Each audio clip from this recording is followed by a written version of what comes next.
Hi friends, आज हम आए हैं पुष्कर में। पुष्कर जगत पिता ब्रह्मा की नगरी।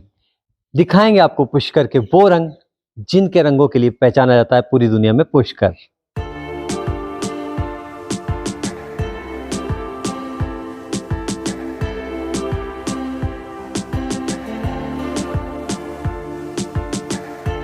Please subscribe Travel Around India channel and press the bell icon for the new update. Thank you.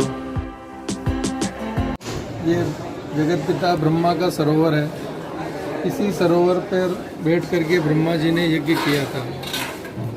Brahma ji का जन्म कमल के पुष्प में हुआ। विष्णु भगवान की नाभि में से कमल का पुष्प निकला, उसी में से ब्रह्मा जी प्रकट हुए। तो ब्रह्मा जी ने प्रकट होने के बाद विष्णु भगवान से पूछा कि भाई मेरा काम क्या होगा, आपने मेरे को क्यों बुलाया है। तो विष्णु भगवान ने कहा कि आपको मृत्यु लोक में जाना है और सृष्टि का निर्माण करना है। इस काम की शुरुआत मैं किस स्थान से करूं? तो विष्णु भगवान ने आदेश दिया कि जिस पुष्प में आपकी उत्पत्ति हुई है उस पुष्प को आप अपने हाथ से गिराइए। तीनों लोकों में जहाँ भी वो पवित्र जगह होगी वहीं जाके वो गिरेगा और वहीं से आपको सृष्टि का निर्माण करना है। तो वो कमल का पुष्प तीनों लोकों का चक्कर लगाता हुआ इस जगह पे आके गिरा। जैसे ही वो पुष्प इस ज़मीन से टच हुआ तो धरती फटी और पानी का प्रेशर नीचे से निकला। उस पानी का वेग इतना तेज़ था कि उस फूल के दो टुकड़े हुए। तो 8 किलोमीटर के एरिया में 2 जगह जाके गिरे। तो जहाँ जहाँ भी वो फूल गिरे वहाँ वहाँ धरती फटी और सरोवर बने। तो 3 सरोवर हैं, ये एक सरोवर नहीं है। ये एक ब्रह्म सरोवर है, दूसरा विष्णु सरोवर है और तीसरा रुद्र सरोवर है। तो 3 ब्रह्म सरोवर है, 3 पुष्कर सरोवर कहलाते हैं ब्रह्मा विष्णु महेश के। इसी सरोवर पर बैठ करके ब्रह्मा जी ने 10,000 सालों तक तपस्या करी और पूरी दुनिया को बनाया, पूरी सृष्टि को बनाया। हाय फ्रेंड्स, जैसा कि आपको पता है कि आज हम पुष्कर में हैं। पुष्कर में आए, पुष्कर सरोवर का जिक्र नहीं हो ही नहीं सकता। हमारे साथ मेरे मित्र हैं राकेश। राकेश, किस तरह का इतिहास रहा है, किस तरह की यहाँ जो है ना किद्वंतियाँ हैं। पुष्कर सरोवर पर आज हम खड़े हैं। अभी हम मंदिर गए थे, मंदिर में एक चीज़ देख रही थी कि द्वारपाल का जिक्र होता है कि एक कभी इंद्रदेव को मनाने के लिए इंद्र देवता को खोल दिया जाता है और कभी कुबेर का जो है मंदिर वो एक दिन के लिए खोला जाता है। वो किस तरह की कहानी है, क्योंकि लोग आते हैं पुष्कर लेकिन पता नहीं होता। लेकिन ब्रह्मा जी के द्वारपाल कौन है और उनकी क्या कहानी मंदिर के अंदर? ऐसा कहा जाता है, धार्मिक मान्यता है कि जब ब्रह्मा जी ने यहाँ पे यज्ञ किया तो धनपति कुबेर और सुरपति इंद्र, इन दोनों को उनकी जिम्मेदारी दी गई थी यज्ञ को संपन्न कराने की और सारे कार्यक्रम को मैनेज करने की। तो तभी से ही ब्रह्मा जी के मंदिर में इंद्र और कुबेर भगवान के दोनों तरफ मंदिर हैं, वो हाथी पे विराजमान है।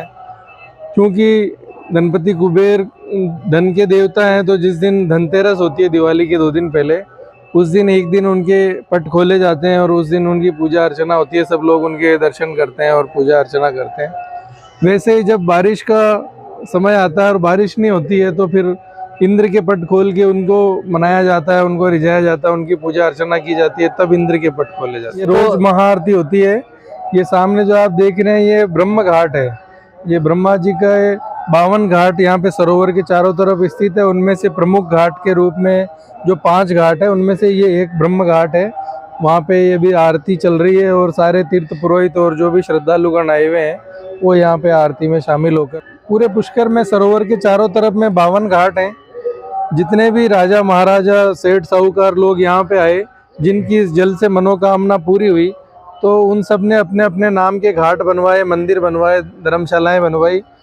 तो यहाँ पे सभी राजा रजवाड़ों के 52 घाट हैं। कई उद्योगपतियों के यहाँ पे घाट हैं। वैसे यहाँ पे लगभग 1100 मंदिर है। ये बहुत छोटा सा कस्बा है लेकिन यहाँ पे 1100 मंदिर हैं। पुष्कर के अंदर 1100 मंदिर हैं। हाँ, ये बहुत महत्वपूर्ण जानकारी लेकिन है। उसमें भी ये खास बात ये है कि किसी भी मंदिर में पूजा पाठ अर्चना नहीं होता है। अच्छा, वहाँ पे जो भी दर्शन करने वाले श्रद्धालु जाते हैं वो केवल मत्था टेकते हैं, दर्शन करते हैं। पूजा केवल इस सरोवर की होती है। इस सरोवर के लिए पूरी दुनिया आती है। पुष्कर नाम इस जल का नाम है। कितना किसी मंदिर का नाम दृश्य पुष्कर देखने नहीं को है। मिलता है। सुबह इसका रंग अलग मिलता है, शाम को अलग मिलता है, दिन में अलग जी। मिलता है। और कह सकते हैं कि अगर पुष्कर आए और पुष्कर सरोवर पर शाम नहीं गुजारे तो मैं नहीं मानता कि उसकी पुष्कर यात्रा पूरी हो सकती है। उसका आना जो है ना सार्थक हो बिल्कुल। सकता है। कि ये जो चीज़ें जो है ना कि देखकर कहा जा सकता है कि एक अपने आप में एक अद्भुत नज़ारा देखने को मिल रहा है। एक श्लोक भी है कि सतयुगम केवलम पुष्करम, सतयुग का ये एकमात्र तीर्थ है पुष्कर तीर्थ जो अभी तक इस धरती पर नजर आता है, बाकी सभी लुप्त हो चुके हैं। क्योंकि ब्रह्मा जी की पत्नी का श्राप था, इसीलिए ब्रह्मा जी का पूरे विश्व में कहीं मंदिर नहीं है, कहीं तीर्थ नहीं है। इसीलिए इस तीर्थ को लुप्त होने से बचाया गया कि यदि ये भी लुप्त हो जाएगा तो फिर ब्रह्मा जी का कोई नाम लेने वाला भी नहीं बचेगा। तो इसी जल के लिए पूरी दुनिया आती है और इसी जल से सबको की मनोकामना भी पूरी होती है। प्रधानमंत्री नरेंद्र मोदी भी जब संगठन का काम देखते थे तब 3 दिनों के प्रवास के दौरान साल 2001 में यहाँ पे रुके थे। 2001 में जब वह संगठन का काम करते थे, जब मुख्यमंत्री नहीं थे, मुख्यमंत्री भी नहीं थे, तब प्रधानमंत्री ने यहाँ 3 दिन जो है प्रवास पर बिताए अपने। और वो रोज नियमित यहाँ सरोवर के किनारे आके चुपचाप किसी भी घाट पे बैठ के और अपने ध्यान में मग्न रहते, मौन रहते और बड़ा उनको आनंद आता। कई कई घंटे तक बैठते थे। ऐसे यहाँ पे तीर्थ पुरोहित हैं जो उनको देखते थे कि भाई प्रधानमंत्री जी, अब उस जमाने में पता नहीं था कि यही आगे जाके प्रधानमंत्री बनेंगे, लेकिन उनका उस वक्त भी भाव था कि भाई पुष्कर तीर्थ में आए हैं तो आध्यात्म का जो एक ऊर्जा होती है, यहाँ की जो ऊर्जा है वो उसको ग्रहण करें। जगत पिता ब्रह्मा की नगरी आकर आज वाकई जो सुकून शांति का एहसास हुआ वो इतनी खूबसूरत है। खास तौर पर हम बात करें इस पुष्कर सरोवर की, जहाँ आकर वाकई लगता है कि जीवन क्या है, शांति क्या है।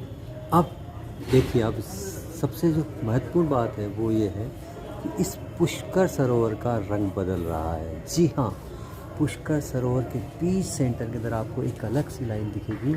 ऐसा कहा जाता है कि इस पुष्कर सरोवर का रंग रात में बदल जाता है। ये पानी 3 रंगों में, 3 भागों में बढ़ जाता है।